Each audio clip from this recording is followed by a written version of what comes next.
بڑی اچھی بات ہے شاہ خاور صاحب کہ جہاں پہ عدالتیں انصاف نہیں دے سکتی،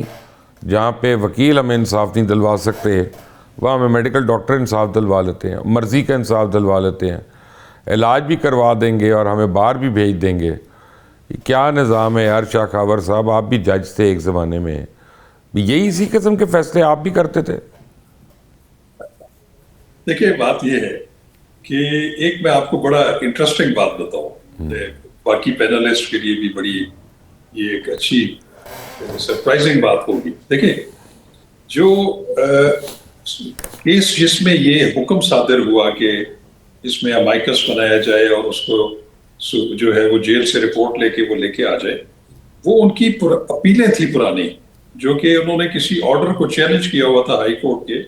اور وہ غیر مؤثر بھی ہو چکی تھی۔ اب آپ ایک بات ذہن میں رکھیے گا کہ 27ویں آئینی ترمیم کے بعد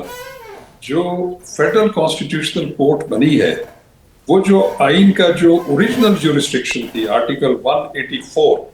اور اس میں بھی آرٹیکل 184(3) جس کے تحت اس طرح کا سو موٹو اختیار سپریم کورٹ کو حاصل تھا، وہ آج 27ویں آئینی ترمیم کے بعد وہ حاصل نہیں ہے۔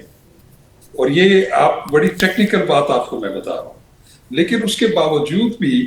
پی ٹی آئی نے اپلیکیشن جو ہے وہ سپریم کورٹ آف پاکستان میں دی۔ جیسے میں نے کہا کہ ہمارے بڑے محترم ہیں سردار لطیف کوسہ صاحب نے یہ پٹیشن فائل کی تھی کہ جی ان کا جو ہے علاج ٹھیک نہیں ہو رہا، اور ان کو آنکھ کا ایشو ہے، اور ان کو وکلاء کو اور خاندان کے لوگوں کو ملنے کی اجازت نہیں دی گئی۔ وہ اگر اپلیکیشن ایکسیپٹ ہونی تھی تو وہ اس کی حد تک ہوتی، چونکہ وہ ان کے وکیل تھے۔ لیکن سلمان صفدر صاحب کی جو رپورٹ ہے وہ اب جوڈیشل ریکارڈ کا حصہ بن چکی ہے۔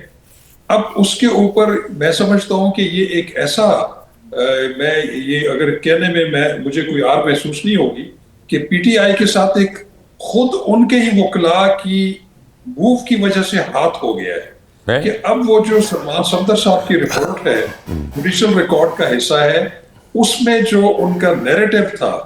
کہ ان کو بڑی دگرگوں حالت میں رکھا ہوا ہے اور سارا ہے، وہ آل ٹوگیدر چینج ہو گیا ہے۔ بلکہ انہوں نے تعریف کی ہے کہ ہمیں بڑے اچھے طریقے سے ادھر انہوں نے ریسیو کیا، سیل تک پہنچایا، اور ان کے حالات باقی چیزوں کے بہت اچھے ہیں سوائے اس کے کہ ان کو جو ہے وہ آنکھ کا ایشو ہوا ہوا ہے جس کا فوری علاج جو ہے وہ ہونا چاہیے۔ تو میں یہ سمجھتا ہوں کہ یہ جو سپریم کورٹ آف پاکستان میں سب کچھ ہوا، یہ اگر آئینی طور پر اگر آپ دیکھا جائے تو اب سپریم کورٹ آف پاکستان اپنے مقدمے کی حد تک جو ان کے سامنے ہو، اس کے علاوہ از خود کوئی کام نہیں کر سکتا۔ اظہار رانا صاحب سنا آپ نے؟ جی بالکل سنا، لیکن اب میں کوئی کانسپائرسی تھیوری تو نہیں لینے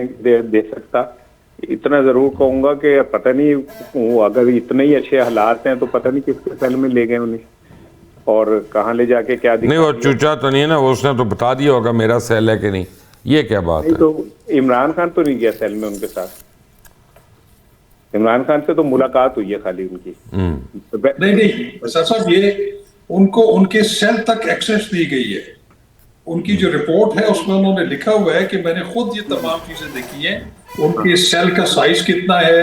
ان کو واک کتنے کمپاؤنڈ میں کرائی جاتی ہے، ان کے واش روم کا کیا ہے، اور انہوں نے یہ بھی کہا کہ وہ تمام چیزوں سے مطمئن ہے، صرف اس بات پہ ان کا ایک تھوڑا سا ایشو ہے کہ گرمیوں میں وہ جو کولر ہے وہ اس طریقے سے ان کو ٹھنڈک نہیں پہنچا۔ اچھا دیکھیں، ویسے اگر یہ رپورٹ ٹھیک بھی ہے نا تو وہ اچھی بات ہے۔ میں تو اگر یہ رپورٹ ٹھیک ہے تو بہت اچھی بات ہے۔ حکومت کو میں اس پہ کیا کہتے ہیں میں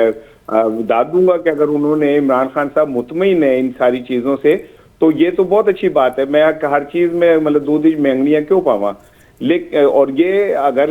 خود جیل جو جس کے ساتھ بیت رہی ہے وہ یہ کہہ رہا ہے کہ جی ٹھیک ہے یہ ساری چیزیں، واش روم تھوڑا سا ڈسٹربنگ ہے، کیا کہتے ہیں کرسی جو ہے وہ ٹوٹی ہوئی ہے، اور کیا کہتے ہیں کچن کے کو چھوٹا ہے، حالات ٹھیک نہیں ہے، اس کے باوجود بھی اگر رپورٹ اوکے ہے تو کوئی برائی والی بات نہیں ہے۔ باقی یہ ویسے اظہار رانا صاحب میں آپ کو حلفاً بتا رہا ہوں، زمان پارک میں کئی کرسیاں ٹوٹی ہوئی تھیں، ایک ٹیبل بھی پاؤں کے بغیر تھی۔ پلیز وہ عادت ہے ہم لوگوں کو رہنے کی اس طرح۔ وہ تو ہوگی بھائی، ویسے تو آپس کی بات ہے مبشر صاحب، ہمارے اکثر گھروں کے اندر کرسیاں ٹوٹی ہوئی ہوتی ہیں، تو پھر اس پہ کیا کمپلینٹ کرنی؟